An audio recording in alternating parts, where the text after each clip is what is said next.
ya estamos en vivo y a mí me toca tan solo hacer un saludo institucional. Es el tercer encuentro para celebrar los 90 años del Ah, presidente es por Cardoso. eso. Sí, exactamente. ¿No te parece que sea razón suficiente para No, que hay que preguntar a celebremos? los mayores que yo. Yo no sé nada. Y bueno, y una celebración al gusto del presidente Cardoso, o sea, una charla entre expresidentes. Iglesias también Digo, fue expresidente del Banco Interamericano de Desarrollo, ¿no? Sobre temas de la inserción de la región en la globalización, consolidación democrática, retos con los cuales estuvieran enfrentados cuando fueron presidentes y retos con una mirada al futuro. A mí me toca simplemente decirles muchas gracias por la generosidad de disponer de un tiempo para esta charla y esta celebración. Y es con gran gusto que paso la palabra y la batuta a Marielena Agüero. Por favor, Marielena, the floor is yours. Bueno, el flor o la pantalla. Muchísimas gracias. Sí, ahora la pantalla, exactamente. Exacto. Muchísimas gracias a todos. Y antes de empezarle esta conversación entre amigos y colegas, que la verdad que tengo el gusto y sobre todo el honor de moderar, me gustaría expresar el sentir de todos los que estamos en esta pantalla y de los que nos están siguiendo o los que están conectados, y empezar por felicitarlo, presidente Cardoso, felicitarlo por su cumpleaños, por los logros a lo largo de una riquísima, productiva y constructiva vida intelectual, académica y política, felicitarlo y también agradecerle por todo lo que nos ha brindado, por su significativo aporte al desarrollo del pensamiento crítico en América Latina y a nivel mundial, y por su contribución al ámbito académico y político de Brasil, su país, pero también de la región y del mundo. Como nos decía el compañero Sergio Fausto, el encuentro de hoy sobre el arte de la política democrática y los desafíos de la globalización forma parte de un ciclo de actividades que la Fundación Fernando Enrique Cardoso, que usted creó, fundó y cuya labor continúa inspirando y guiando, un ciclo de actividades que se han organizado en torno justamente a la celebración de su cumpleaños. Y hoy tenemos el gusto, la Fundación y el Club de Madrid de reunirnos, de aunar fuerzas para reunir a 4 de los más importantes referentes políticos e intelectuales de América Latina, sobre todo en la segunda mitad del siglo XX de nuestra región. Ninguno de ustedes necesita presentación porque todos los conocen, pero permítame hacer una muy breve. Primero, evidentemente, el presidente Cardoso, con su larguísima de investigación y de docencia, y como nos dicen sus recientes o recientemente publicadas memorias, un intelectual en la política. Julio María Sanguinetti, abogado, periodista, escritor, político, diputado, ministro, senador y 2 veces presidente del Uruguay. También don Ricardo Lagos, abogado, economista, docente, funcionario internacional, ministro y expresidente de Chile. Y finalmente el contador Enrique Iglesias, quien ha marcado y guiado el desarrollo económico y social del Uruguay y de América Latina desde los años 60. Y también durante unos años la política exterior del Uruguay. He tenido el privilegio de trabajar con todos ustedes en distintos contextos institucionales, y el más reciente es el Club de Madrid, que es una organización independiente que reúne a más de 100 expresidentes y ex primeros ministros democráticos de más de 70 países. Todos líderes y referentes políticos comprometidos con el desarrollo de los valores y el liderazgo democrático, que comparten su experiencia política individual y colectiva con los líderes sociales, económicos y políticos de hoy, y con el único fin de fortalecer la práctica democrática inclusiva, el desarrollo sostenible y la paz a nivel nacional e internacional. Fernando Enrique Cardoso y Julio María Sanguinetti son miembros fundadores del Club de Madrid, y su primer presidente fue usted, presidente Cardoso, seguido por el presidente Lagos. Pero todos seguimos colaborando en esta empresa y este esfuerzo por fortalecer la democracia. Hoy esperamos que los cuatro compartan sus vivencias, sus experiencias y sus visiones de lo que han sido años muy importantes para el desarrollo democrático de sus países y de América Latina, y para su inserción en un mundo cada vez más globalizado e interdependiente, pero a la vez progresivamente más polarizado, social, económica y políticamente.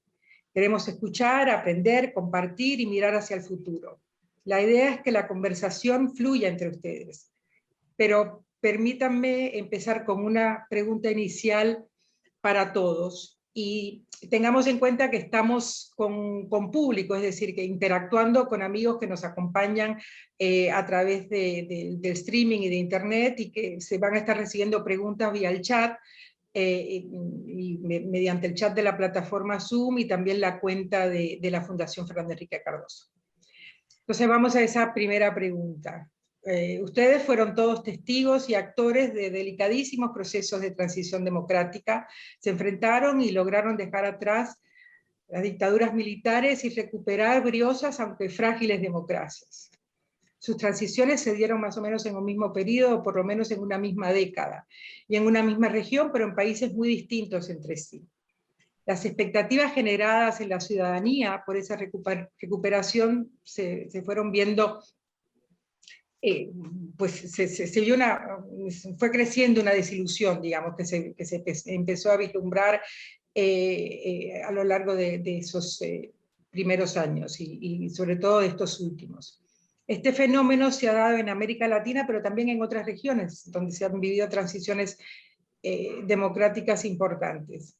Hoy vemos que las democracias están amenazadas, abatidas, deshilachadas, como diría el presidente Lagos, y esto lo vemos en muchas partes, en muchas democracias del mundo, aún en las más maduras, como pueden ser Estados Unidos o las democracias de Europa Occidental. Me gustaría empezar entonces, o nos gustaría empezar esta charla entre ustedes, hablando de cuáles fueron los principales desafíos en las transiciones democráticas de sus países y cuáles fueron los desafíos para su consolidación. Y cómo ven eso que se vivió en aquel momento comparado con los desafíos que enfrenta hoy la democracia. El presidente Cardoso, le paso la palabra primero a usted. Primero, para agradecerles. La verdad que algunos de aquí esconden la edad. Enrique es mayor que yo y pasa por ser niño. No lo es tanto. ¿Eh? Segundo, decirles que muchas gracias por hacer la reunión en mi cumpleaños. No me gusta la cuestión de cumpleaños, porque 90 años es demasiada edad. Pero no me siento así tan viejo. Ahora, en cuanto a la democracia, yo me acuerdo, yo era todavía niño, yo nací en el 31, pero Vargas fue del 37 al 45 dictador acá. Y mi familia muy vinculada al gobierno de entonces, ¿no? No directamente, algunos directamente. Yo tuve un tío abuelo que fue ministro de guerra, un primo que fue ministro de guerra, hijo de ese señor. Y uno fue al comienzo de Vargas, 32, por ahí, 31, pero el otro fue durante el régimen militar aquí en Brasil. Entonces, para mí, valorar la democracia no es solamente una cuestión de idea, es una cuestión de sentimiento. Porque pese a que yo tenía vínculos personales con familias militares, la verdad que eso daba lo mismo. Los militares me consideraban subversivo en cierto momento, ¿no? Pero yo, en verdad, nunca lo fui. Pero eso importa poco. Lo cierto es que en aquel entonces, cuando sonaba el timbre en la casa por la noche, uno se asustaba. Podía ser la policía política. Bueno, entonces yo creo que los que vivimos momentos no democráticos en Chile, yo fui a Chile durante el periodo de Pinochet, estuve en casa de Enrique Iglesias, que entonces era protegido, que estaba en la CEPAL, bueno, pero Ricardo se recordará mejor que yo, que no fue fácil, ¿no? Entonces el hecho de que hoy tenemos libertad es una cosa a valorarse. La democracia, en primer lugar, significa una vivencia de democracia, de libertad. Eso es muy importante. Bueno, yo sé que hay muchas imperfecciones de todo, y también por experiencia propia, uno sabe que la democracia va y viene. Entonces, aún cuando estemos, como estamos casi todos acá, todos, en democracia, la verdad que hay que cuidarla. Eso no puede de pronto no sé, pero poco a poco se vuelve una situación incómoda, no democrática. Yo creo que es el caso más bien de mi país, que tiene un presidente elegido, y yo no creo que el presidente tenga idea de actuar como no democráticamente. Pero nunca se sabe lo que las circunstancias que son las que presiden el comportamiento de los presidentes. Aquí nosotros hemos sido presidentes, sabemos que no se hace lo que se quiere, pero sí, cuando posible, lo que se puede. Y a veces hay que ajustarse. Aunque no esté de acuerdo, tenemos que seguir ciertas reglas. Bueno, yo creo que hay, en la situación actual hay este riesgo, el riesgo de que había aquí un líder político de Bahía que decía siempre que la democracia es una planta, un árbol, pero todavía muy pequeño, que hay que mojarlo todos los días, porque si no se transforma. Yo creo que la situación que vivimos es esta. Hay que cuidar, hay que advertir de los riesgos de que de pronto, aunque no haya ganas de hacerse una situación, de crearse una situación dictatorial, pues de pronto no hay más alternativa y ya es tarde. Cuando llega y se demora muchos años, como vimos en Chile y también en Uruguay, aquí por todos lados, no es fácil regañar una lógica de libertad, de democracia, de reglas. Bueno, yo creo que la situación actual es esta. Yo sé que hay presidentes más autoritarios y menos autoritarios, pero adentro, de todas maneras, la regla general tiene que ser más o menos obedecida. Trump, yo prefiero que no esté Trump, pero si está Trump, va a ser Trump. Y Trump es porque el pueblo eligió, y puede ser duro él, no sé, no tengo experiencia con él, pero puede que sea. Pero las reglas están más arraigadas en la cultura de la gente. Yo creo que si hay un hecho a subrayar en el caso de nuestra América, es que por todos lados hay el sentimiento, aunque no haya la conciencia de las reglas democráticas, hay sentimientos que es mejor tener libertad. Entonces eso es importante, porque la cultura democrática es lo que hace posible la existencia de reglas que sean mantenidas por la gente, ¿no? Yo creo que aquí en la región, y con Estados Unidos al frente, hay un sentimiento de democracia, como hay en Europa también. A tal punto va ese sentimiento que aún las situaciones económicamente distintas en los países que son socialistas, no creo que se puede por eso solo decir que son no democráticos. Hay otras reglas que no cumplen, quizás, pero el sentimiento de las personas es de que puede hacer lo que les dé la gana, más o menos, dependiendo de la región y del momento. Entonces estamos viviendo un periodo bueno de la historia. ¿Esto puede cambiar? Puede. Yo he visto cambiar varias veces, 2 veces por lo menos. Cuando nací era Vargas, entonces era Vargas demócrata. Vino el golpe del 37 aquí en Brasil, que duró hasta el 45. Después de redemocratización, la cual pues perdura, pero llegaron los militares, otra vez, una situación difícil. Ahora regañamos libertad.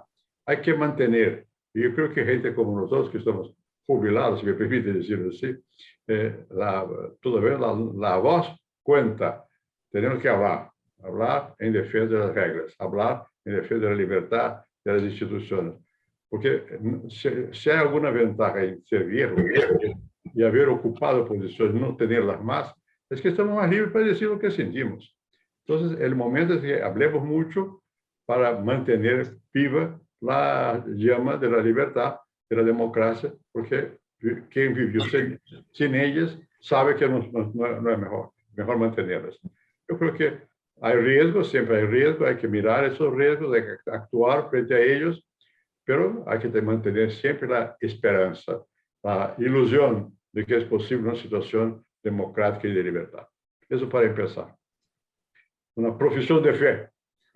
Muchísimas gracias, presidente. Creo que eso es el sentir de todos y el actuar en estos momentos de todos, porque hay que decir que los 4 están sumamente activos todavía, y eso se valora y se aprecia y se agradece clarísimamente. Presidente Sanguinetti, sigamos con su visión de lo que fue la transición, lo que aprendimos y lo que estamos viviendo en estos momentos y mirando hacia adelante. Ante todo, digamos, aparte del saludo, Fernando Enrique, los cumplimientos, toda la familia, doña Marta que me dijo que no deje de saludar, todo lo que corresponde. Bueno, aparte de todo eso, digamos que Fernando Enrique puso en perspectiva este largo lapso de historia que hemos vivido de algún modo. Y empieza con Getúlio. Bueno, lo que pasa es que esa fue la oleada de la crisis del 29, que proyectó golpe de Estado en Argentina, Uriburu, el 30, que quiebra esa gran prosperidad argentina de aquellos años. Aparece Getúlio en Brasil, Ibáñez en Chile, en Uruguay vivimos un golpe civil, pero golpe de Estado, con Terra, etc. Bueno, de eso se salió felizmente, tuvimos luego años de prosperidad, y luego entramos en esa época de Guerra Fría, de los años 60, en el cual, por un lado, había guerrillas, a partir de la inspiración de la Revolución Cubana del 59, y los golpes de Estado que fueron una dialéctica en que se daba esa revolución armada por un lado y la réplica de golpes de Estado militares para responder o enfrentar esa situación. Entonces son periodos históricos que se fueron dando. Y en los años 80 comenzó la reversión, felizmente, ¿no? Entonces 83 fue Argentina, 85 fue Brasil y Uruguay, 89 Chile y Paraguay, y ahí vino toda esta oleada democrática que hasta hoy se mantiene. Aquellos eran años de un gran optimismo, no solo porque venía la democracia, sino que imaginábamos, en fin, una construcción de integración mayor, nace la idea del Mercosur, en fin, etc. Todo aquello fueron años de esperanza y construcción. Los últimos han sido años, yo diría, un poco más problemáticos, de ciertas tribulaciones políticas, no solo en nuestra región. Ha habido una crisis de la representación política propiamente dicha, las famosas redes sociales, sustituyendo de algún modo a los canales de expresión política tradicionales, el ciudadano que se representa a sí mismo, porque escribe un Facebook, y eso es su modo de estar en el diálogo, en una ilusión, ¿no? Debilitamiento de los partidos, en fin, y los fenómenos populistas que en los últimos 10, 15 años han estado tanto en Europa como en América Latina. Pese a todo, siempre hay que mirar la situación desde ángulos positivos. Se alejó el fenómeno militar de la vida política, no es que se aleje del todo, porque siempre está allí, pero aquella oleada dictatorial, las Fuerzas Armadas salieron todas muy debilitadas desde el punto de vista político, entonces ese es un fenómeno que se alejó. Pero teníamos las tendencias y los problemas propios de un cambio de transición histórica, ¿no? La riqueza ya no es más lo que era, ya había pasado la moda de las materias primas, luego de la industrialización, ahora estábamos en la digitalización, la riqueza era otra, no, ya los ricos no eran los banqueros y lo de los automóviles, sino esta generación de jóvenes que inventaban los Amazon y los Netgate y los Google y todas estas cosas, y en fin, una transición que complejizaba el fenómeno del trabajo, generaba inseguridad, muchas oportunidades, pero también mucha inseguridad en el ciudadano. Ya no había más el empleo para toda la vida, que había sido el sueño de los años 50, con el desarrollo, las civilizaciones industriales, etc., ¿no? Entonces, esas tendencias, y en medio de esas tendencias de cambios difíciles, irrumpe este fenómeno de pandemia en el cual estamos, que produce una especie de extraño paréntesis, porque nos saca de la vida cotidiana, pero a la vez, por un lado, acelera exponencialmente las tendencias que ya venían. La tendencia a la digitalización se hace absolutamente universal. Lo estamos viendo nosotros mismos hablando aquí con el Zoom. Es decir, la aceleración que produce la pandemia es enorme. Segundo, se recupera una enorme centralidad del Estado, porque el Estado nacional pasa a manejar todo hasta la vida cotidiana. no vamos al teatro, no vamos al cine, en fin, el Estado asume un rol inesperado y poderoso, que llega hasta nuestra propia vida. Y ahí entonces las fragilidades que ya tenía la democracia se hacen más evidentes, porque los gobiernos pasan a tener la tentación de usar esto no solo para el combate de la salud, sino para la generalidad de lo que es la administración o gobierno. Y eso es en lo que estamos hoy. Por un lado, administrando tendencias que ya venían, de las cuales, a mi juicio, el mayor desafío es el empleo, el nuevo empleo y el viejo empleo, y la insatisfacción que ya está produciendo esta inseguridad y que va a seguir estando allí. Y eso naturalmente, termina poniéndole a la democracia signos de interrogación en el ánimo de un ciudadano que no se siente demasiado protegido, que no se siente demasiado cuidado por ese Estado que está presente en todo, pero que no lo está suficientemente en su peripecia individual, que es la del empleo.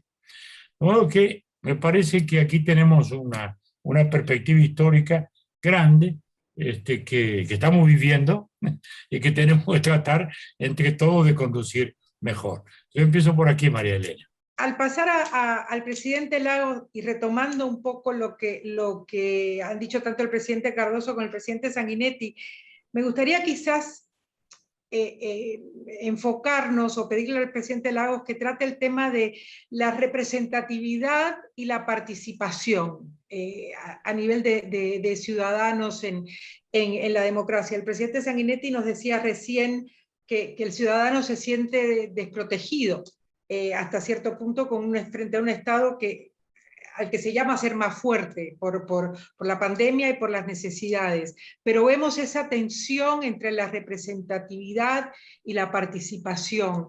Y bueno, presidente Lagos, si me permite, me gustaría que usted tratara un poquito ese tema también. Primero es felicitar a Fernando Enrique. Felicitar a aquel, y me parece tan importante lo que ha dicho, el intelectual en la política, como el título de su libro, ¿no? Porque lo conocimos como el intelectual que llega a Chile, allá por 1964, sí, cuando se produce el golpe en Brasil, y llega una pléyade de brasileños, intelectuales todos, y a quienes le debemos tanto, a Mino Afonso, todos aquellos.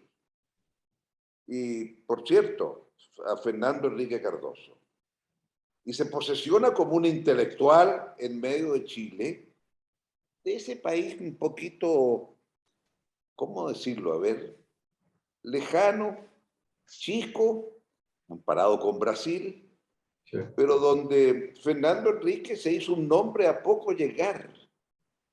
Se encontró por ahí con un señor Faleto y escribieron entonces Cardoso y Faleto. Sí. Y mucha gente me ha encontrado en aquellos años que pensaban que Cardoso y Faleto era una sola persona. Y yo le digo, pero ¿cómo se le ocurre? ¿Cómo se le ocurre tamaña cosa? Ah, bueno, me dice, pero es que muchas veces es así. Ortega y Gasset me va a decir que son dos personas. No, Ortega y Gasset es una persona. Y Cardoso y Faleto también es una persona. Bueno, ese es el Chile de aquellos años.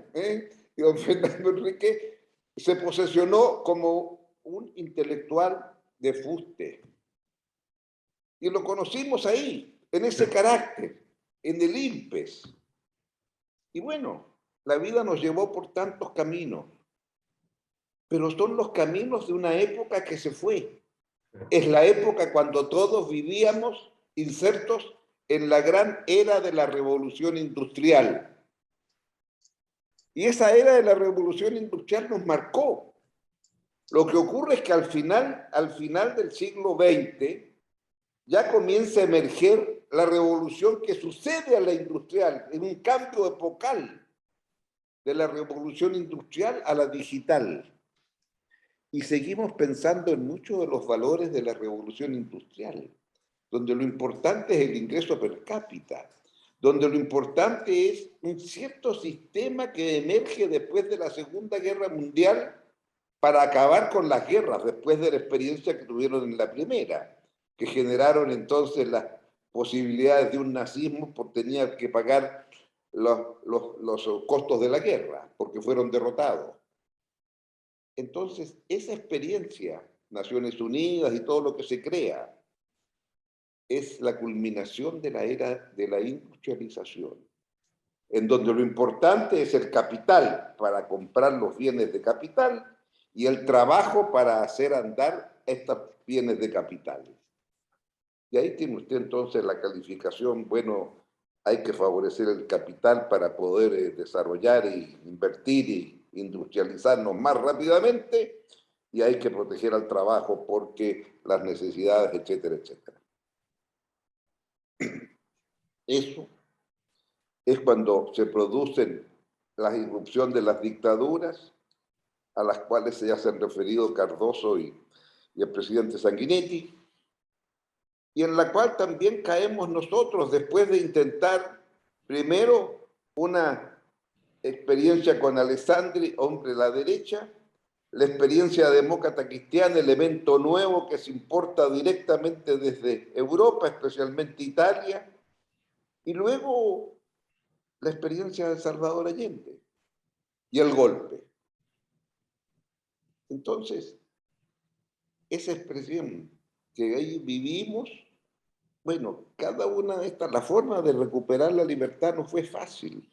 Y se dio la vieja discusión, hasta que al final, en nuestro caso, bueno, si la constitución de Pinochet decía que después de 8 años de Pinochet había que hacer un plebiscito, y estábamos seguros que Pinochet iba a volver nombrado por la Junta a ese plebiscito, fue un gran debate. ¿Cree usted que contando los votos se va a ir una dictadura? Y dijimos, depende, si nos organizamos bien, la ganamos. Fue un debate al interior de la oposición. Y ese debate, bueno, había algunos que pensaban en la lucha armada. Y a nosotros nos parecía que si era difícil organizarnos para organizar un plebiscito y que la gente se atreviera a votar no en el plebiscito, bueno, mucho menos una lucha armada. Y ese debate se dio y ganamos. Ganamos con todas las imperfecciones de que subsistía una constitución que tenía las características de un pensamiento basado en un mercantilismo extremo, o si usted quiere, en un mercado en extremo. Y se establecía en la práctica que si hay actividades que pueden hacer los privados, el Estado no lo puede hacer. Y hubo entonces un liberalismo extremo. Y eso, el neomercantilismo, fue el que en cierto modo explica la situación nuestra hoy día, en donde hubo un conjunto de cosas que no se pudieron, pero en el intertanto, y aquí viene lo importante entender, termina la era industrial y comienza la era digital sin que nos demos cuenta. Nuestros valores siguen siendo aquellos que nos educaron. Hay que aumentar el ingreso per cápita. Pero es que no nos dimos cuenta que aumentando el per cápita depredamos buena parte del planeta en el siglo XX y nos damos cuenta que el cambio climático está ahí y que a futuro no está en riesgo el planeta. Lo que está en riesgo es la vida del ser humano en las condiciones de un planeta que se calienta por los gases de efecto invernadero. Y entonces, claro, la revolución digital llega no solamente con la revolución de lo digital, sino que llega también con la toma de conciencia que no se puede seguir depredando el planeta. Y por lo tanto, nuestra relación con el elemento del cambio climático pasa a ser fundamental. Y claro, cuando estamos en medio de este cambio epocal de la revolución industrial a la digital, con todo lo que ha explicado Fernando Enrique y Julio María Sanguinetti, junto con eso, nos damos cuenta que hay este cambio epocal mucho más grande. Pero este cambio epocal es acelerado por la pandemia. Porque la pandemia significó en un instante que de los 7.000 millones de seres humanos, 3.000 millones estábamos encerrados en nuestras casas. Nunca pensamos eso. Y eso sí, como ustedes lo han dicho muy bien aquí, claro, es una imposición de la autoridad, quédense todos en sus casas porque si no nos morimos todos. Casi como la peste aquella que se habla del 1360 y tantos, ¿no? La peste de aquellos años, la peste negra. Claro, en aquellos tiempos, hasta que llega de Asia a Europa, pasaron más de 15 años. Ahora es cuestión de tomar un avioncito, parece, de China a Italia y comenzó por ahí, ¿no? El derramarse aquello en Italia, en Europa. Pero bueno, esa es la realidad. Y ahora entonces, la pandemia, ¿qué es lo que hace? La pandemia acelera, sin duda alguna, los efectos de lo digital. Y ahí tenemos a todos nuestros estudiantes tratando de, entre que el profesor hace un Zoom a sus alumnos, y cómo se avanza si los alumnos no tienen este aparatito, no digo un computador, no, este aparatito para poderse comunicar. Y si lo llega a tener este aparatito, bueno, la última milla no ha llegado, el último kilómetro no ha llegado de la fibra óptica, y por lo tanto la conectividad es pésima, y por lo tanto las desigualdades se acentúan, y esta pandemia desnudó el nivel de desnudez que nuestros países tienen respecto de muchos de estos temas. Y por lo tanto, al cambio epocal al cual nos tenemos que adaptar, del mundo industrial al mundo digital, agréguele usted cómo salimos de la pandemia. Y entonces el primer tema es, bueno, ¿y cómo le hacemos desde el punto de vista económico para recuperarlo? Pero descubrimos que a lo mejor nos recuperamos económicamente más rápido, pero lo que no nos vamos a recuperar más rápido es en el empleo. Porque descubrimos, hablo por mi país, éramos 10 millones de empleados. 2 millones, claro, era el sector informal. Sabemos lo que eso implica en América Latina. Pero el cuento es que hoy estamos llegando ya a un nivel de recuperación económica, producto de la exportación, de los bienes, etcétera. ¿No? Pero descubrimos que antes lo que producíamos lo hacíamos con 10 millones de empleados y ahora aparentemente lo podemos hacer con 9. ¿Y dónde creamos entonces el empleo para ese millón cesante? Entonces tenemos ahora un sistema de subsidios, pero dé usted subsidios, no se preocupe, solamente por 3 meses. Yo no lo creo. Sí, por 3 meses se aprobaron los subsidios, que no están mal, ¿eh? Es una buena cantidad de dinero. No son los $1.400 del presidente Biden, pero andan cercanos a los 1.000 en Chile. Bueno, pero ese subsidio, para el que no tiene nada, bueno, ahí está, por 3 meses. Pero en 3 meses más vamos a estar cerca de la elección presidencial. Estoy seguro que hay que prorrogarlo. Y después que se prorrogue, hay una segunda vuelta presidencial. Va a seguir prorrogándose. Es decir, y ya en ese momento el presidente actual va a estar a 2 meses de entregar el mando y dirá, no me pida a mí que corte el subsidio, que lo dé el que llega. Lo que quiero decir con esto, estamos enfrentados entonces ante las demandas de esta pandemia y no podemos mantener subsidios eternamente. Claro, hemos tenido ahorros porque lo hemos portado bien fiscalmente hablando antes. ¿Y cuánto tiempo más podemos? Y a esto entonces usted agrega que la inmediatez de la digital hace que hoy la política sea mucho más horizontal. Antes la política era más vertical. Aquí, presidente Cardoso, presidente Sanguinetti, ordenaban y gobernaban. Sí, le mandaban cartas al director, la gente que se molestaba, claro. Pero es distinto mandar una carta al director a tener una relación a través de la red digital. No le digo si esto se está transmitiendo por un Twitter abierto, lo que nos están mandando decir en Twitter. ¿Hasta cuándo habla Lagos? ¿Por qué no se calla? Entonces, la relación es muy horizontal y falta todavía por descubrir qué instituciones políticas van a surgir como resultado de la revolución digital. Y aquí tenemos entonces problemas de otra envergadura.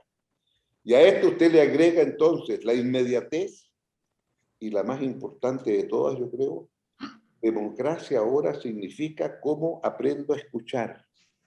¿Qué instituciones a mí, que soy gobernante, me permiten saber y escuchar lo que la gente está diciendo? Y la sensación entonces que van a haber nuevas instituciones políticas que permitan escuchar y adelantarse a las demandas de la ciudadanía. Porque a mí me parece que gobernar hoy día es tener que cada día preocuparse de mantener la democracia. Y para mantener la democracia hay que estar al día en las nuevas demandas que surgen como resultado de satisfacer las demandas que ya se satisfacieron ayer. Y entonces, claro, usted va a visitar un conjunto de viviendas sociales y le van a decir, oiga, presidente, ¿qué vivienda nos entregó usted? No tengo dónde estacionar el auto. Y mi única respuesta es decirle, es que yo no pensé 20 años atrás que usted iba a tener auto. ¿Usted pensó que iba a tener auto? No, ¿cómo se le ocurre? Yo tampoco pensé que iba a tener, pero tengo un auto, pues señor, ¿dónde lo estaciono? Bueno, esas nuevas demandas son las que hay que aprender a escuchar. Y por lo tanto, volvemos al viejo dicho, la democracia es algo que hay que regar día a día.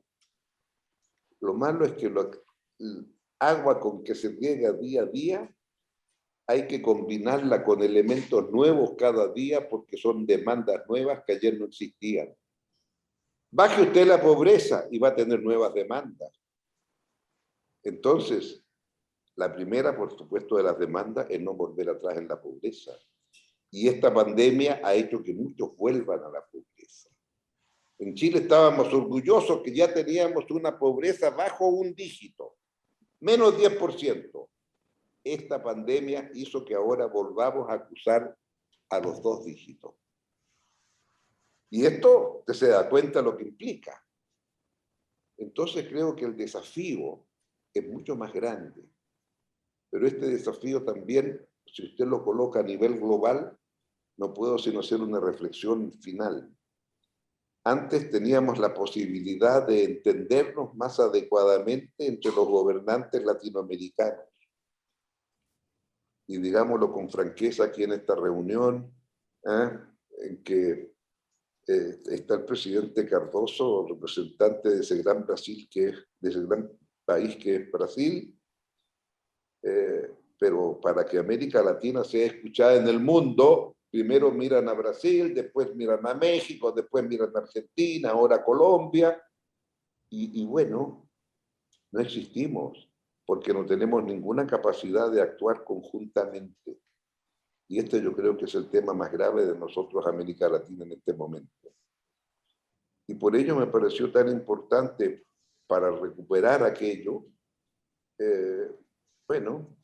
lo que hubo recientemente entre el presidente Cardoso y su sucesor en aquellos años, y lo que puede ocurrir hacia adelante.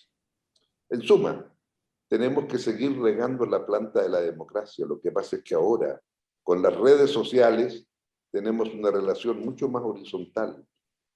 Y hagamos votos porque pronto surjan instituciones para aprender a escuchar. Y eso creo que sería tal vez la principal de las razones. Con toda la dificultad que implica que la pandemia trajo la revolución digital inmediatamente a nuestros lugares, a las escuelas y a las oficinas.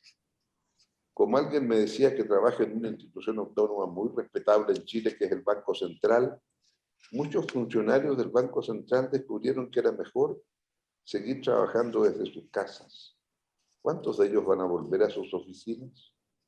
Esa es la pregunta que va a surgir como resultado de esta pandemia y que son los temas a resolver a futuro. Dejémoslo hasta ahí, y excúsenme si hablé demasiado. Pero me reitero las felicitaciones a nuestro nonagenario presidente Cardoso. Bienvenido a los 90. Yo estoy un poquito lejos de aquello, poquito. Permítanme pasar la palabra al contador Enrique Iglesias y pedirle en la medida de lo posible que nos hable desde su visión y su trabajo en materia de desarrollo económico y social en América Latina respecto a este impacto que la pandemia y que el debilitamiento, si se quiere, de las democracias está teniendo en lo social, en lo que es el desarrollo social hoy, y cómo él ve ese impacto, él ve esos desafíos en lo socioeconómico. Muchas gracias, te felicito por esta iniciativa, felicito al Instituto Fernando Enrique Cardoso y al club. Me parece que ha sido una gran idea de poder tener con nosotros estos tres grandes personajes de la política latinoamericana, importantísimos en sus países, pero importante como los mejores exponentes que podemos exhibir ante el mundo de lo que son líderes políticos a la altura de los desafíos que vivió la región y a los que debiera de alguna forma asomarse la actual política en América Latina. Yo creo que quiero saludar a Fernando Enrique, porque me parece que yo siempre tengo un gran respeto por las personas mayores. Y me parece tener esa... El mi actitud hacia ti. Bueno, tenemos un mes de diferencia, pero un mes a esta altura de la vida cuenta. De manera que yo respeto con todo afecto, evidentemente, esa gran tarea como intelectual, como persona, como latinoamericanista dentro de tu país, y sobre todo la proyección al mundo que has hecho de lo que es una conducta ejemplar en la política, en la academia, en la institucional. De manera que me encanta saludarte una vez más con un gran abrazo y recordar los viejos tiempos que comenzamos a recorrer juntos a principios de los 60 en el ILPES de Santiago. Bueno, yo quería hacer alguna reflexión, Mariana, sobre lo que tú preguntabas, pero me gustaría hacer una reflexión que me sugieren un poco haber oído, el privilegio de haber oído y estar con ustedes. Para mí me siento muy honrado de poder hablar después de ustedes. Una primera reflexión que tiene que ver con el quehacer político en América Latina. Y para hacerlo voy a recurrir a una anécdota que compromete a Fernando Enrique. A principios de los años 80, el Papa Juan Pablo II visitó Brasil, como todos recordamos. Y Fernando, era una época de gobierno militar, y Fernando Enrique organizó, a pedido del Vaticano, un encuentro en Río de Janeiro con empresarios, intelectuales y gente para conocer la opinión fuera de lo que era la visión del gobierno, una visión un poco de la clase empresarial e intelectual. Creo que fue así, Luis Fernando Enrique. Sí. Bueno, yo poco tiempo después, en ocasión de la conferencia que me tocó trabajar sobre el tema de las energías renovables, el Papa quiso saber algo, me invitó. Y empezamos a hablar de su reciente visita al Brasil. Y le pregunté, él me preguntó, mejor dicho, cómo le había ido con los intelectuales brasileños. Entonces me dijo, no, dígame usted, ¿qué piensa de los intelectuales brasileños? Entonces yo dije, mire, todo esto era muy informal en italiano. Mire, yo creo que los intelectuales brasileños están muy preocupados por la situación política actual y han tomado una actitud de denuncia. Cuando le dije la palabra denuncia, reaccionó. Denuncia, entonces me dijo, el problema no es que fares, come fare. No es el qué hacer, sino cómo hacer. Yo creo que esa es la política que uno le tendría que hacerse hoy a la clase política, el cómo hacer para administrar la complejidad de los problemas que tiene el mundo y América Latina. Y una vez hablando contigo me dijiste que uno de los problemas, hablamos de los partidos políticos, que los partidos políticos en muchos países de América Latina se habían suicidado, término que tú usaste. Entonces yo planteo lo siguiente, frente a esta complejidad que ustedes están describiendo con respecto a los impactos que tiene la pandemia sobre los cambios en el empleo, sobre los cambios en el empobrecimiento de la sociedad, en la pérdida de ingresos de las clases medias, es el cómo hacer. Y ese cómo hacer depende de la conducción política, básicamente, para orientar un poco los procesos que hay en los países. Pero ¿cómo hacemos para hacerlo con esta crisis de los partidos políticos? Los líderes políticos nacen de los partidos o se anidan en partidos para poder gobernar. ¿Es un tema que les preocupa a ustedes esto? ¿Es un tema importante el que estamos viendo hoy, eso que tú llamas el suicidio de los partidos políticos? Porque ese es el tema central. Los problemas creo que lo vamos a ir inventariando y vamos a ponernos de acuerdo cuáles son los grandes desafíos. Pero ¿cómo se hace para implementar las políticas? Ese es el tema que me preocupa hoy en América Latina. Esta difícil lideranza que está teniendo problemas y cómo lo hacemos en un programa donde los partidos políticos, como dices tú, en muchas partes se han suicidado. Entonces, yo creo que este es un tema sobre el que me gustaría oírte un poco más y me permito, María Elena, dejarlo como una reflexión y después, en todo caso, te contesto un poco más la pregunta tuya sobre los temas sociales que he mencionado como consecuencia de la pandemia. Quería decir eso. Muchísimas gracias, Contralor Iglesias, muchísimas gracias. Y creo que es muy importante lo que usted acaba de decir y lo que plantea para la reflexión, sobre todo a la luz de lo que hemos escuchado y lo que decía el presidente Cardoso al principio respecto a la voz que ellos como expresidentes, en este caso expresidentes todos, a la voz, a ese poder hablar desde la experiencia. Pero permítanme para integrar y traer las preguntas del público, también hacerle una al presidente Cardoso, que es la siguiente, y tiene que ver con los riesgos que el impeachment puede traer a la democracia brasileña. Es decir, el país, nos preguntan, el país tuvo 2 presidentes que salieron por impeachment. Y ese sigue siendo un tema en relación al presidente actual y del público nos hacen y nos reiteran esta pregunta. Presidente Cardoso. Yo participé de un impeachment y miré al otro de lejos, pero lo miré.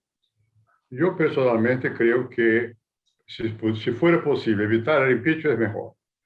¿Cuándo se da el impeachment? Cuando el pueblo está en la calle y cuando el presidente insiste en sus errores. Acá en Brasil no hay pueblo en la calle por miedo de la pandemia, por lo que sea, pero no hay pueblo en la calle. Y el presidente sí sigue insistiendo en su visión. Bueno, pero ojalá fuera posible que no hubiera un tercer impeachment. El impeachment deja siempre señales muy fuertes. Los que perdieron acusan a los que ganaron de que ganaron, pero sin el pueblo. Entonces, mejor que sea con el pueblo. Esa es mi opinión, es el modo como yo actúo. Yo voté por un impeachment y asistí al otro. Bueno, pienso eso, es mejor mantener las reglas. Nos costó mucho crear reglas acá, aceptar que el mandato tiene reglas, que el presidente no puede hacer lo que le dé la gana, etc. Y aquí hay un problema que fue ya mencionado principalmente por Enrique Iglesias, que es lo siguiente. Los partidos no son propiamente los que conducen el pueblo. Aquí son, qué sé yo, más de 200 millones de personas, y los partidos alcanzan un cierto público, pero no conducen el voto. El voto depende mucho más del desempeño personal. Y eso pone siempre en riesgo un sistema de partidos. Pero cuando uno llega al gobierno, al poder, bueno, se da cuenta de que su voluntad no prevalece sin antes pasar por el Congreso. Y el Congreso se compone con partidos. Entonces es una situación complicada.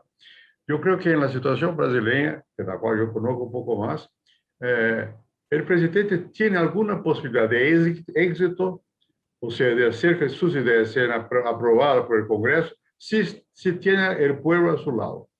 O sea, es un juego complejo. No se puede decir, bueno, sin partidos es mejor. No, porque los partidos tienen peso en el Congreso. Sin el pueblo es mejor. Es imposible, porque el pueblo va a la calle y protesta. Entonces, hay que vivir una situación permanente, buscando una composición entre la voluntad de las personas y la aceptación de esa voluntad por los partidos en el Congreso. No es fácil, es muy complicado, pero es posible. Yo creo que los partidos en sí mismos no tienen tanta fuerza, el presidente se elige por sí, no por el apoyo de partidos. Sin apoyo tampoco se elige, tiene que tener una máquina, pero no basta. Básicamente es el desempeño, ¿no? Lula tenía un partido, yo tengo un partido, hemos sido elegidos. Bolsonaro, no sé qué partido tiene en ese momento, ni él sabe, tiene varios, busca varios, y sin embargo se eligió por el pueblo. Pero para gobernar necesita del Congreso y de la aceptación por la opinión pública. Esa es la situación más o menos general aquí en Brasil. Yo digo que eso cambia de país para país, porque yo viví en Chile. En Chile hay partidos, en Uruguay hay partidos, Argentina menos, Colombia no sé. En Estados Unidos se ve que los partidos existen en las elecciones. En la vida cotidiana, no se rige por partidos. Y ahora, con lo que ha mencionado Ricardo, que es muy importante, o sea, la transformación de una sociedad industrial para una sociedad que se basa en la comunicación, la tecnología de comunicación, los cambios son muy profundos.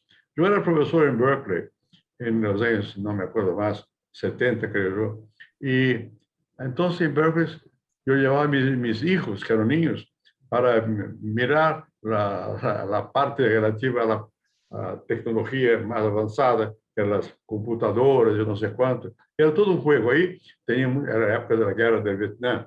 Había muchas gente que estaban caracterizadas en favor de Vietnam. Sin embargo, eran americanos, ¿no?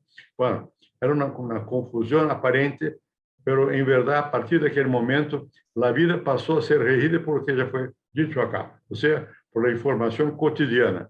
El pueblo puede manifestarse, con el cual disminuye la incidencia de los partidos en la vida cotidiana política, porque yo era presidente y instalaron en mi despacho un sistema para haber comunicación con los gerentes de varias obras varias actividades productivas que se hacían en el país. Bueno, era una novedad, ¿eh? Yo sabía más o menos trabajar con esa cuestión y todo, pero ahora no, ahora toda la gente tiene en su móvil tiene una computadora, entonces sí, funciona todo el tiempo y tiene informaciones desencontradas, no sé cuánto. Y no hay partidos. Los partidos no procesan todo ese problema. Entonces, esa, creo yo, es una época nueva en ese sentido, por función de que fue mencionado aquí anteriormente, de los cambios tecnológicos. ¿Será que podemos con eso decir que la política va a prescindir de los partidos? No creo. Hay que tener atención a eso. Creo que los partidos son los que organizan de alguna manera esa gran confusión que es la organización que sale de las computadoras manuales, ¿no? Hay un ruido permanente, pero si no hay un rumbo, ese ruido no produce más que el ruido. El país no camina. Entonces yo creo que es necesario organizar esta opinión. Los medios tienen una función vital en eso, no solo los partidos. Los medios, la TV, radio y la prensa, tienen una función vital porque organizan un poco más el desorden que se produce por acceso multiplicado. Por detrás de esa tecnología lo que hay es el acceso ilimitado de las personas al juego de la vida, no solo de la vida política, la vida en general. Entendemos, no sé si vamos a ser capaces de acomodar la situación, pero ese es el problema. Es que vivimos otro tipo de sociedad. Mire, yo, como dije, vivía en Estados Unidos en la época que empezó, no sé, pero que estaba ya en marcha esa transformación de los modos tecnológicos de comunicación. Bueno, yo antes vivía en Europa y en Chile. Bueno, Europa todo eso era muy remoto. En Estados Unidos era muy presente ya. Era muy presente que ya había un cambio muy grande, no sé cuál. ¿Eso disminuyó la fuerza de los partidos en Estados Unidos? No, no disminuyó. Pero incorporó al escenario político la multitud. Y hay que tomar en consideración que estamos viviendo, por lo menos en el caso nuestro, de los países grandes, una situación multitudinaria, en la cual se requiere, al contrario de lo que puede parecer, una personalización. Eso es una paradoja. Cuanto más dispersa es la sociedad, más complicada es la sociedad, más se requiere personas que expresen un sentimiento, un camino. ¿Eso es suficiente para gobernar? No lo es. No lo es porque las personas pueden manifestar todo el tiempo y se manifiestan todo el tiempo. Entonces, se ha vuelto cada vez más complicado el hecho de poder gobernar, o sea, de dar un camino para que el pueblo te siga. Pero hay que haber personas, banderas, que signifiquen, simbolicen una voluntad una dirección, no sé cuánto. Por lo menos en la sociedad como las nuestras, donde la libertad existe. A despecho de todo, hay libertad. No hay todavía, puede que no haya en ciertas situaciones, las instituciones capaces de interagir con esa libertad, pero hay libertad. Quizás cuando no existe libertad, entonces el partido es más fuerte, tiene más capacidad de transmisión del gobierno, el partido, no sé cuánto. Pero si hay libertad, hay que tomar en consideración la voz de los que no hablan institucionalmente. Y eso hay que incorporar esa dimensión a la democracia. ¿Seremos capaces? No sé, depende, porque depende de actores, no solamente de organizaciones que también cuentan, pero de actores. Es así que yo veo lo que está pasando aquí en el momento actual. También está el tema que ustedes, cuando plantean el tema de los partidos políticos, y usted lo ha tocado, presidente Cardoso, es el de los movimientos sociales, y cómo se están viendo estos movimientos sociales y cómo están actuando. Usted plantea ese dilema, ¿no? entre la acción de los unos y la necesidad, o la voz de unos y la necesidad de muchos, y la necesidad de organizar esa voz, canalizarla hacia la acción. Y bueno, vemos experiencias como la de en estos momentos en Chile con la Asamblea Constituyente, y en ese sentido me gustaría escuchar al presidente Lagos, ¿no? Respecto a esta experiencia en este marco, de lo que estamos hablando en cuanto a la voz, a la multitud, o a la cantidad de voces, y cómo éstas se pueden organizar para llegar al ciudadano y para llegar a la acción. Es una pregunta que acá en Chile está de mucha actualidad, porque la elección para los constituyentes de la convención que comenzó hace un par de días atrás se hizo conjuntamente, aprovechando la elección que había que hacer para elegir a los alcaldes y a los concejales de las más de 350 comunas que hay a lo largo de Chile.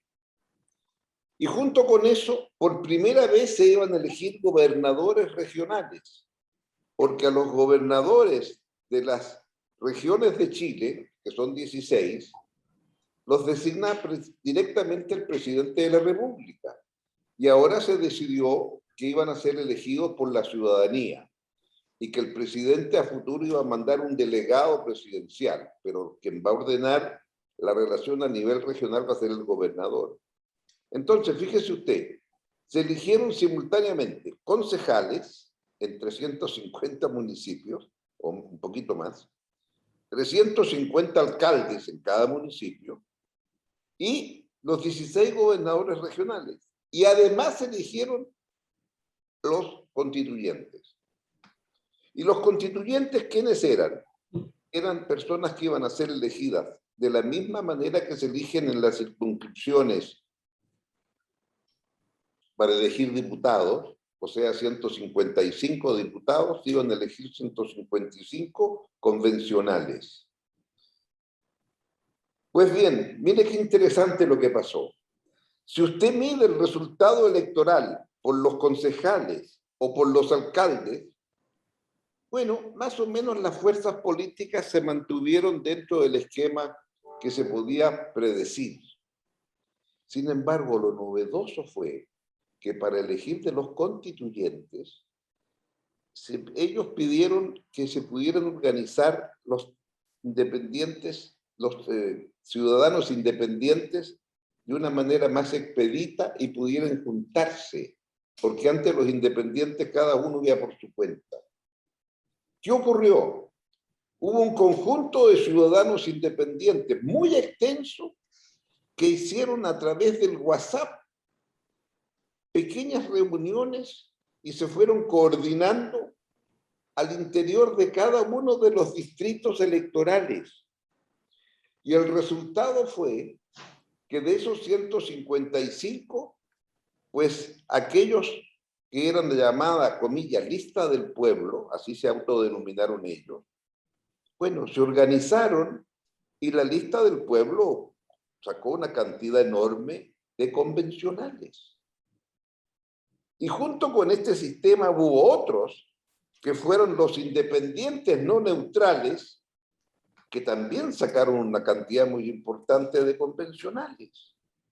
Y a eso agréguele usted que los partidos que inscribieron sus listas, también los partidos podían inscribir en sus listas a independientes y aparecían como tal en la lista del partido. Con lo cual, el número de independientes en la Convención Constitucional es enorme. Sea porque iban en lista de los partidos y no están obligados a obedecer órdenes de partido, porque iban en la lista del partido, pero adentro del nombre de ese candidato que iba en la lista del partido aparecía entre paréntesis independiente, cierro paréntesis. Todo esto entonces, ¿qué significa? Que hay, yo diría, en la Convención Constituyente, primero, un número de independientes que es mayor que el que aparecen formalmente adheridos a partidos. Segundo, elemento distinto, se estableció que en la Asamblea Constitucional va a haber un número idéntico de mujeres y hombres, y por lo tanto, si en una determinada lista no hay igualdad, hay que producir la igualdad. Esto sí que es nuevo, ¿no? Una cosa es que haya igualdad en el número de candidatos, pero no, aquí hay igualdad en el número de los elegidos. Es primera vez que yo sé en una elección multipartidaria que haya esta cantidad. Y en tercer lugar, se estableció que dentro de los 155 hay que descontar a lo menos 17 cupos que van a ser reservados para un cupo especial que se llamó pueblos originarios, y en donde el ciudadano elegía si iba a votar en los pueblos originarios o iba a votar en el registro electoral común para todos los ciudadanos chilenos. Resultado de esto entonces es que hay también 17 ciudadanos que representan y fueron elegidos en un distrito especial que se creó, que se llamó pueblos originarios. Y ojo, mire usted, han tenido debates entre ellos también. No es que todos los pueblos originarios están ordenados, no, porque algunos representan a un pueblo originario, otros a otro. En total hay un conjunto de 11 o 12 reconocidos pueblos originarios, y se está planteando entonces la necesidad también de una constitución que reconozca la plurinacionalidad que existe, lo cual también será objeto de un gran debate. En suma, lo que aquí estamos viendo es la emergencia de una forma distinta de expresar más allá de los partidos políticos. Y en consecuencia, cómo nos ordenamos, y en donde el elemento central para ordenarse son estas nuevas formas que están a disposición de los ciudadanos. ¿Qué va a ocurrir ahora en el futuro Congreso? Porque claro, si usted va a redactar una constitución, va a tener que decir también cuáles son las reglas por las cuales se va a elegir un Congreso, un Parlamento, propio de un sistema. Y ¿cree usted posible volver a elegir un Congreso donde el número de hombres y mujeres dependa de la votación de cada uno? ¿O se va a mantener la idea que tiene que haber un resultado preestablecido respecto de unos y otros? ¿O que tiene que haber una representación especial para pueblos originarios, etcétera, etcétera?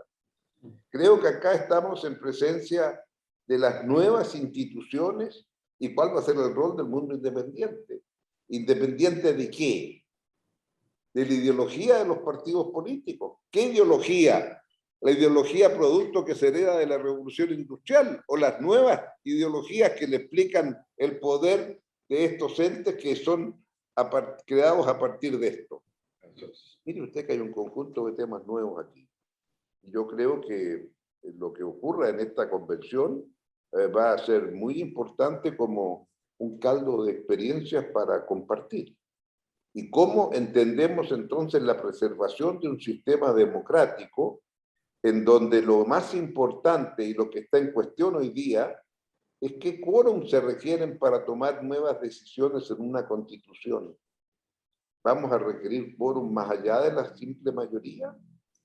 Porque lo que está establecido es que en esta nueva constitución tienen que tomar acuerdos por los 2/3 y tiene que haber un plebiscito de salida para aprobar la constitución que se apruebe. En fin, como ustedes ven, hay un conjunto de temas pendientes y no tenemos todavía las respuestas para poder resolver adecuadamente. Complejo. Muchas gracias, presidente. Déjeme dirigir una pregunta ahora al presidente Sanguinetti y al contador Iglesias, a los 12. Y este año hemos estado celebrando otro aniversario, que son los 75 años de Naciones Unidas, y eso nos ha llevado a observar, a mirar, a repensar, a reflexionar sobre el multilateralismo y la importancia del mismo.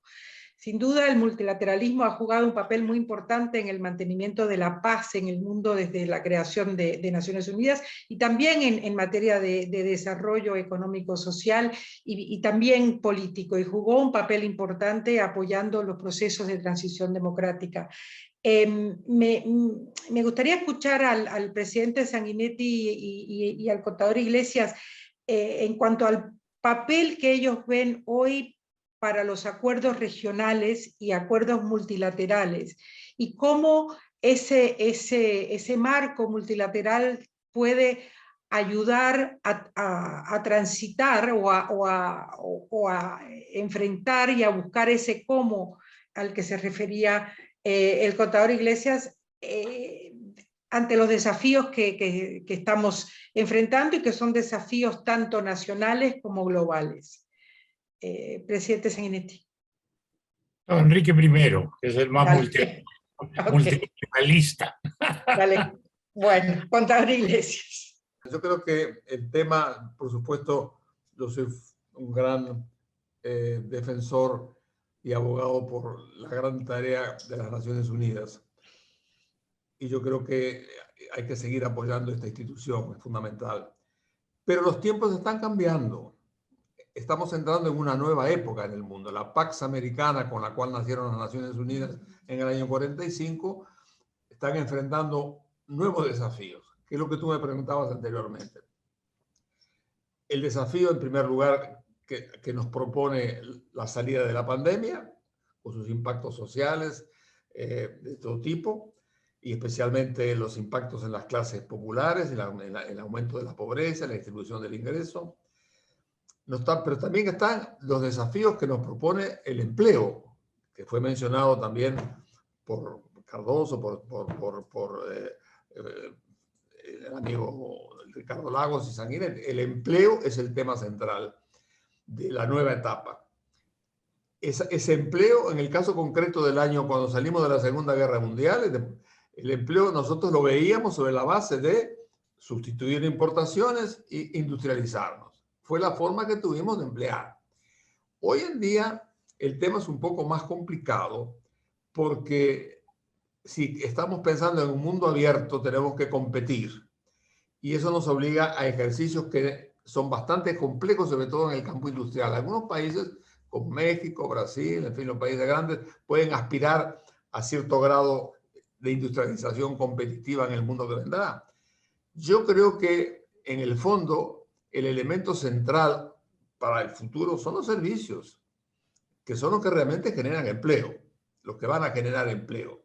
Y cuando entramos en los servicios, nos caemos un poco en que en ese campo juega mucho la cooperación regional, porque es posible utilizar o apelar a los servicios en comunidades integradas cercanas, donde podemos generar actividades que empleen a partir de esos servicios. Entonces, el desafío es muy complicado. Yo creo que estamos enfrentados a un momento de un cambio donde está todo en juego, está en juego el liderazgo del mundo con dos potencias que se están enfrentando, está en juego de ver si eso se arregla por el lado de los acuerdos, la negociación o la confrontación.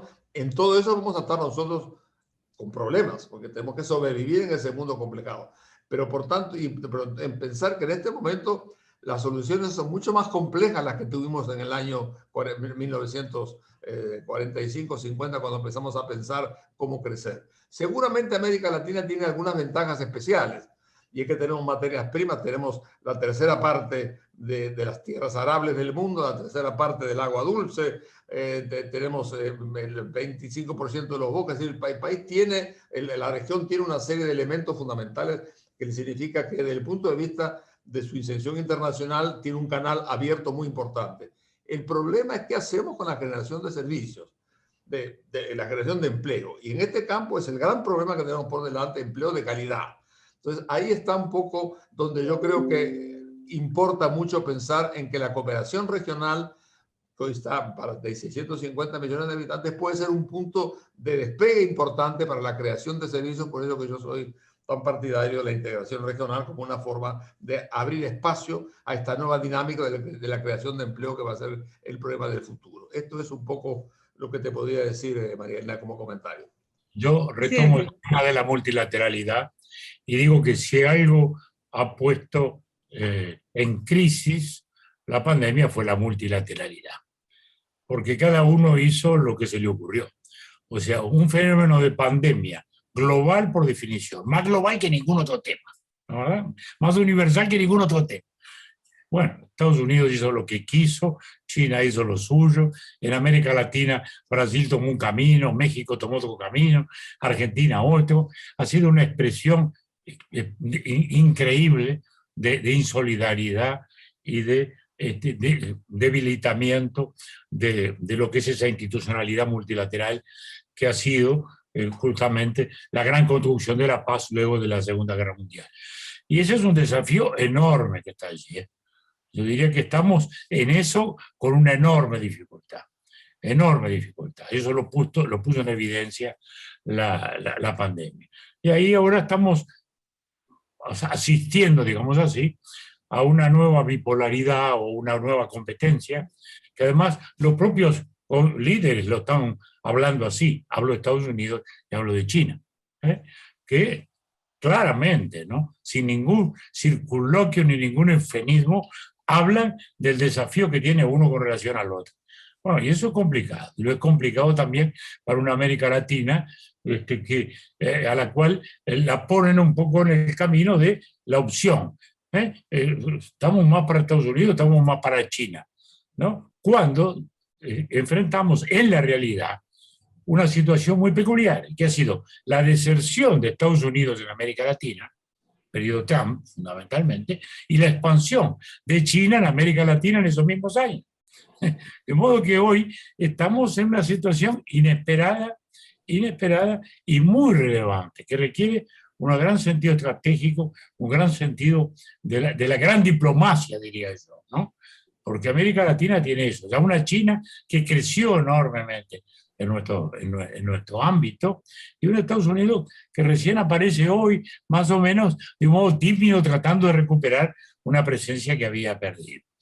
Y ahora ahí agrego un ingrediente más sobre el tema democracia que hablábamos, y que estamos en una situación muy compleja, porque tenemos la dictadura venezolana, ahora tenemos la dictadura ya clara en Nicaragua, ¿no? Entonces estamos retrocediendo en ese proceso. Y luego tenemos los malestares, el tema de los malestares. La respuesta constituyente de Chile ha sido una expresión o una respuesta política inteligente para el malestar, porque Chile, al cual se veía más estable que el resto, Chile al cual se vio en el post-pinochetismo con un éxito colosal, manteniendo el ritmo económico que venía de atrás, pero incorporando ahora los elementos sociales, bueno, empezó a expresar un malestar espectacular, increíble, imprevisible. Ahora tenemos el malestar en Colombia también, otro país que se le veía estable, un país que no tuvo dictaduras militares, tuvo guerrillas, sí, pero se había ido quedando un poco más para atrás. Y también los malestares. En Perú hemos tenido una reciente elección. Los dos candidatos que fueron a la segunda vuelta, sumados, no llegaban al tercio, o apenas llegaban al tercio. Es decir, ahora hay un gobierno electo que va a tener la dificultad de gobernar con un parlamento en el cual no tiene prácticamente representación. Entonces, estamos en situaciones complejas y a su vez un factor nuevo que se ha acentuado, que es la judicialización de la política, que ha pasado a tener un rol, digamos, decisivo. Lo vemos en Brasil, ¿no? Lula fue proscrito por la justicia, ahora la justicia devuelve a Lula y entonces cambia todo el escenario político de Brasil. O sea, dependiendo de la justicia. En Argentina tenemos algo parecido, con un protagonismo también, digamos, de la justicia, en el cual se están dirimiendo los conflictos políticos en un ámbito que no está creado para dirimir los conflictos políticos, ¿no? Sino para dirimir los conflictos entre las personas o entre el Estado con las personas, ¿no? Entonces, en consecuencia tenemos un panorama muy complejo desde el punto de vista de la organización internacional, con un multilateralismo en crisis, desgraciadamente, una nueva bipolaridad o competencia bipolar en la hegemonía mundial, y en nuestra América Latina tenemos la necesidad de reubicarnos internacionalmente en ese nuevo escenario, y a su vez estos desafíos democráticos que realmente son muy, muy grandes, y en los cuales, para volver al tema original de esta charla, en los países donde los partidos han sobrevivido, hay razonables chances de salir adelante. Mientras que donde se suicidaron, como fue Venezuela, porque en los años de las dictaduras, Venezuela parecía la excepción, y lo era, ¿no? Con aquellos viejos partidos, la democracia cristiana y la social democracia de Carlos Andrés Pérez y de Betancourt y de todos aquellos, y de Rómulo Gallegos, bueno, era una excepción. Por ahí los partidos desaparecieron y ahí nació el chavismo. Entonces, quiere decir que más que agenda tenemos un desafío casi refundacional en virtud de todos estos desarrollos económicos, sociales, comunicacionales que nos han puesto delante de él. Plantear una cuestión que tiene mucho que ver con lo que ha dicho el presidente Sanguinetti. Adelante, adelante, por favor.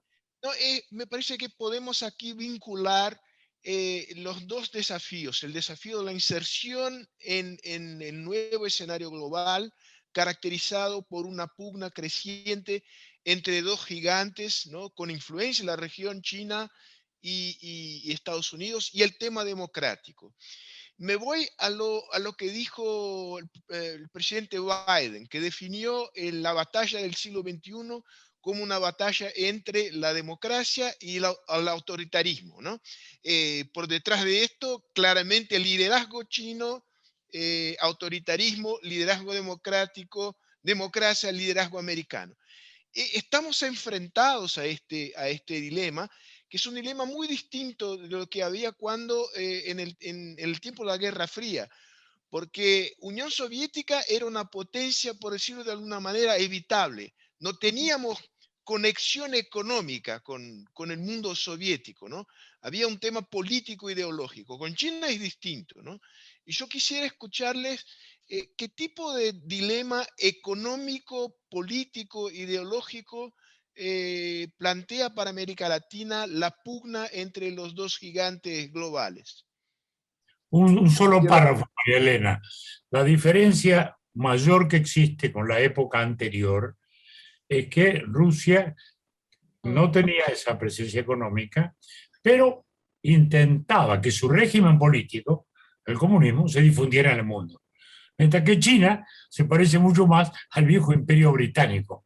Es más comerciante y no está volcada hoy a difundir su modelo político. Se parece un poco más al modelo histórico británico que, como decía Napoleón, era un imperio de tenderos. Presidente, bueno, es verdad, pero uno podría decir por ahora, ¿no? Porque esto también está cambiando, es todo un tema, ¿no? Hay un elemento que es muy compleja, la comparación, porque no me cabe la menor duda que estamos entrando también, si lo hablamos en estos términos, al siglo de Asia. Y lo que tenemos entonces es un cambio más de otra envergadura. Piense usted que estamos a unos 8 o 10 años que el país número 3 del mundo deje de ser Japón, medido por el PIB, y pase a ser la India. Sí. ¿Se da cuenta de lo que estamos hablando? Mm. Y cuando usted tenga entonces la India, bueno, qué duda cabe, tienen un acuerdo entre ellos. Piense usted lo siguiente, en este momento, en términos económicos, Japón más Corea del Sur es más que la Unión Europea desde el punto de vista de su composición de poder económico. Entonces, el cambio es tan grande, porque además, a estas alturas, cuando usted habla de Asia, Asia le está comprendiendo Australia, Nueva Zelanda, Japón y Corea del Sur, nada menos. Y si usted le agrega a eso lo que es China, India y los países del ASEAN, bueno, usted tiene entonces que el mundo futuro va a estar en Asia. Y ahí entonces la forma de entendernos, ¿cuál va a ser? La forma para entendernos va a decir, perdón, esa competencia Estados Unidos, China, por la hegemonía que se quiera tener, como quiera llamarla a nivel mundial, bueno, déjenos que ellos lo resuelvan. Ahora, no es fácil, ¿eh? No es fácil entender el mundo que empieza a emerger con tanta fuerza, pero que es un mundo que está acostumbrado a medir el tiempo por milenios y no por siglos como nosotros. El mundo que está, dominar el mundo que está inspirado en Confucio, dicen ellos, y su filosofía de muchos siglos, es cierto, nosotros estamos más bien en la filosofía socrática. Y entre Sócrates y Confucio hay apenas menos de 100 años de diferencia. Pero la forma como usted va a entender eso, ese entendimiento es totalmente distinta. Entonces, lo único que yo digo aquí es, y nosotros latinoamericanos, en este pleito que hay Estados Unidos, bueno, a lo mejor debiéramos mirar Europa, porque con Europa tenemos mayores coincidencias, ciertos elementos, etc. ¿Y qué es lo que hacen los europeos frente a esto?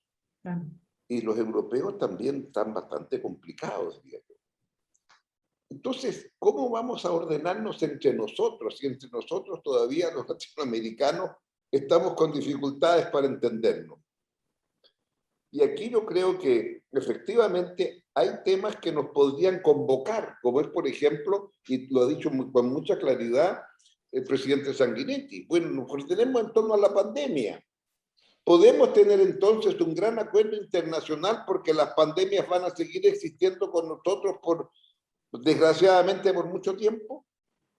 Y así como se hizo entonces un acuerdo para cómo enfrentamos el cambio climático y tenemos el Acuerdo de París y todas estas cosas, puede haber un cambio internacional respecto a las pandemias y tener entonces una respuesta sensata, que en vez de salir cada uno cómo arregla y a dónde se consigue un par de vacunas, es decir, bueno, aquí puede haber entonces una respuesta multilateral de otra envergadura. Hay habido en este momento algunos intentos en esa dirección. Y ahí yo creo también que podría ser un elemento convocante. Y una conversación de este tipo puede comenzar a dar ciertos frutos en esa dirección. Y sería una forma también de dar una respuesta sensata. Y paso un aviso, tenemos un secretario general de Naciones Unidas recién electo, nuevamente, nuestro amigo Gutiérrez, y creo entonces que tal vez él puede encabezar una forma de decir, bueno, tenemos que llegar a un nuevo entendimiento, a una suerte de COP, así como está la COP, que cada año nos dice cuánto hemos avanzado o no avanzado en cambio climático, hagamos una COP, o sea, un acuerdo internacional global para enfrentar el tema de las pandemias que seguirán llegando según se dice en el futuro. Creo que eso sería una respuesta sensata. Supuesto que todavía podemos tener sensatez para tomar estas decisiones en el campo internacional. Aprovecho yo también para pasar un aviso, porque uno de los temas que en relación a lo que usted acaba de mencionar y el nuevo periodo del secretario general Antonio Guterres, que también es miembro del Club de Madrid como todos ustedes, uno de los temas que hemos puesto sobre la mesa en una serie de recomendaciones que los miembros del Club de Madrid le presentaron fue la posibilidad de plantearnos una nueva mirada al tema del desarrollo social ante los desafíos que se agravan a la luz de la pandemia. Es decir, sabemos lo que fue la declaración del 95 de Copenhague y aquella primera cumbre sobre desarrollo social y lo que ello significó, y lo que hemos propuesto al secretario general de Naciones Unidas es la posibilidad de movilizar voluntades políticas, apoyar en la movilización de voluntades políticas para darle una mirada en serio a la problemática del desarrollo social y de esa manera evitar el fracaso hasta cierto punto, evitar los problemas a los que se está enfrentando la implementación, la ejecución de los Objetivos de Desarrollo Sostenible de la Agenda 2030, que es el último acuerdo que enmarca el accionar de nuestros países y de la política en muchos sentidos. Y solo quiero también pasar otro aviso de algo que no hemos tocado en realidad en esta charla, que ha sido riquísima y que les agradezco ya, y es el tema de la migración y el impacto que la migración está teniendo no solo a nivel mundial, sino también en nuestra América Latina, una migración que también es fruto de los desafíos sociales, de los problemas políticos y de las faltas de libertades a las que se refería también bueno, todos ustedes y el presidente Cardoso cuando señalaba la libertad como uno de los elementos importantes de la democracia. Pero quiero agradecerles a todos, creo que estamos llegando ya al final de esta charla, que espero continúe, que espero que tenga un segundo capítulo, porque ha sido tremendamente rica e enriquecedora, amena, y aún enfrentando los desafíos que estamos enfrentando, creo que constructiva y con una mirada positiva hacia el futuro.